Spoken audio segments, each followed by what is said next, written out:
Naseem candidate किया घोषित, न अब तक दिया टिकट। मध्य प्रदेश में मामा पर मौन बीजेपी, चल रही है कौन सी चाल। नमस्कार, आप देख रहे हैं SPN 9 न्यूज। मैं तुषार आपके साथ। भारतीय जनता पार्टी ने मध्य प्रदेश विधानसभा चुनाव के लिए उम्मीदवारों की 3 लिस्ट जारी कर दी है, लेकिन मुख्यमंत्री शिवराज सिंह चौहान का नाम किसी भी लिस्ट में नहीं है। 2018 के चुनाव में 177 उम्मीदवारों की पहली लिस्ट में बुधनी सीट से शिवराज सिंह चौहान का नाम घोषित कर दिया गया था। 79 उम्मीदवारों की लिस्ट में 3 केंद्रीय मंत्री समेत 7 सांसदों के नाम शामिल हैं। सीएम पद का ऐलान अभी तक नहीं किया गया है, लेकिन मुख्यमंत्री पद के कई दावेदारों को मैदान में उतार दिया गया है। ऐसे में सवाल उठ रहा है कि शिवराज सिंह की सीट की घोषणा आगे होगी या नहीं, इस पर अभी संशय है। पहली लिस्ट में 39 सीटों पर उम्मीदवारों के नाम की घोषणा कर दी गई है। इनमें सभी वो सीटें थी जिन पर पिछले चुनाव में बीजेपी हार गई थी। इसके बाद दूसरी और तीसरी लिस्ट सामने आई, जिसमें 40 उम्मीदवारों के नाम की घोषणा की गई। इनमें 37 सीटें ऐसी हैं जिन पर बीजेपी 2018 में हार गई थी। मतलब बीजेपी का फोकस हारी हुई सीटों पर ज्यादा है। ओबीसी से आते हैं शिवराज सिंह चौहान। मुख्यमंत्री शिवराज सिंह ओबीसी वर्ग से आते हैं। वह किरार जाति से ताल्लुक रखते हैं और बुधनी सीट का प्रतिनिधित्व करते हैं। 2011 की जनगणना के मुताबिक राज्य की 50.09% आबादी ओबीसी है। अनुसूचित जनजाति 21.1 और अनुसूचित जाति की आबादी 16.6 है। इन आंकड़ों के हिसाब से मध्य प्रदेश में किस सरकार बनेगी, उसमें ओबीसी का अहम रोल है और ओबीसी वर्ग से होने के नाते शिवराज सिंह चौहान राज्य के ज्यादातर सीटों पर अच्छा प्रभाव रखते हैं। अगर पिछले चुनावों के आंकड़ों पर नजर डालें तो बीजेपी और कांग्रेस के बीच बहुत करीबी मुकाबला था।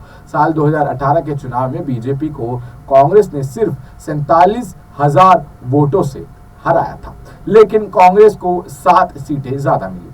वहीं अगर इस 7 सीटों पर बीजेपी को 4,337 वोट ही मिले थे और जिस तरीके से यहाँ पर कमलनाथ जो थे उस वक्त मुख्यमंत्री बन गए थे।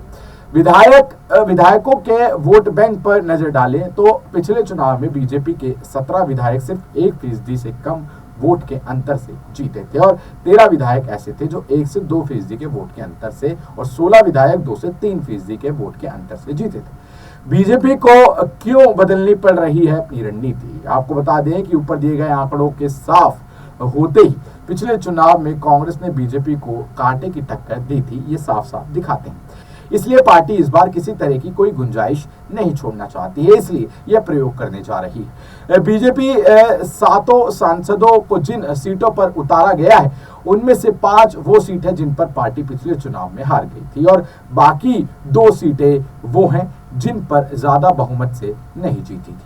केंद्रीय मंत्री नरेंद्र सिंह तोमर को मुरैना की दिमनी सीट पर उतारा है। मुरैना की 6 में से 4 सीटें कांग्रेस के पास है। प्रहलाद सिंह पटेल को नरसिंहपुर सीट से उन्हें उतारा गया है। उनके भाई का टिकट काटा गया है। उनके भाई की स्थिति कमजोर आंकते हुए प्रहलाद सिंह पटेल को उतारा गया है। वहीं मंडला सीट से फग्गन सिंह कुलस्ते को उतार कर बीजेपी आदिवासी वोट बैंक को साधने की कोशिश कर रही है। 2013 के मुकाबले 2018 में बीजेपी को 2 आदिवासी सीटों का नुकसान हुआ था।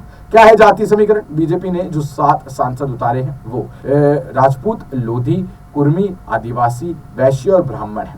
नरेंद्र सिंह तोमर राकेश सिंह, उदय प्रताप सिंह राजपूत समुदाय से हैं। प्रहलाद पटेल लोधी, गणेश सिंह कुर्मी, फग्गन सिंह कुलस्ते आदिवासी और कैलाश विजयवर्गीय वैश्य और रीति पाठक ब्राह्मण जाति से आते हैं।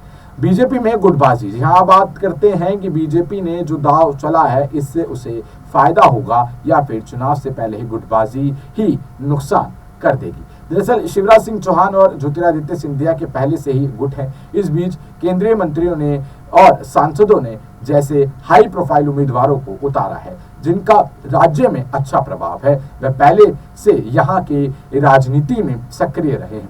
इनमें से कुछ ऐसे हैं जो शायद पहले भी विधानसभा चुनाव लड़ चुके हैं, लेकिन इनमें वो नेता भी हैं जो राज्य की सियासत में लंबे समय बिताने के बाद दिल्ली पहुंचे हैं। ये सभी मध्य प्रदेश की लोकसभा सीटों पर चुनाव लड़कर जीतते आ रहे हैं, तो राज्य में उनका भी अच्छा खासा वोट बैंक है। इतने सारे गुट होने के बाद अब सवाल ये है कि क्या चुनाव से पहले गुटबाजी ही बीजेपी को नुकसान में डाल देगी?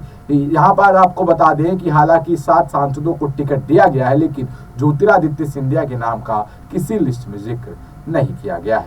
और ऐसे में सवाल खड़े होते नजर आ रहे हैं कि क्या ज्योतिरादित्य सिंधिया आगे आने वाले समय में जैसे ही चुनाव नजदीक आते जाएंगे, क्या वो सरकार के खिलाफ बगावत कर देंगे? और ये जो गुट बन चुके हैं, क्या इससे बीजेपी जो है वो नीचे की ओर जाती जाएगी, यानी कि उन्हें परेशानियों में डाल देगी? हाँ या ना? आप इस बारे में क्या सोचते हैं? नीचे कमेंट सेक्शन में जरूर बताएं और देखते रहे एसपीएन 9 न्यूज। धन्यवाद।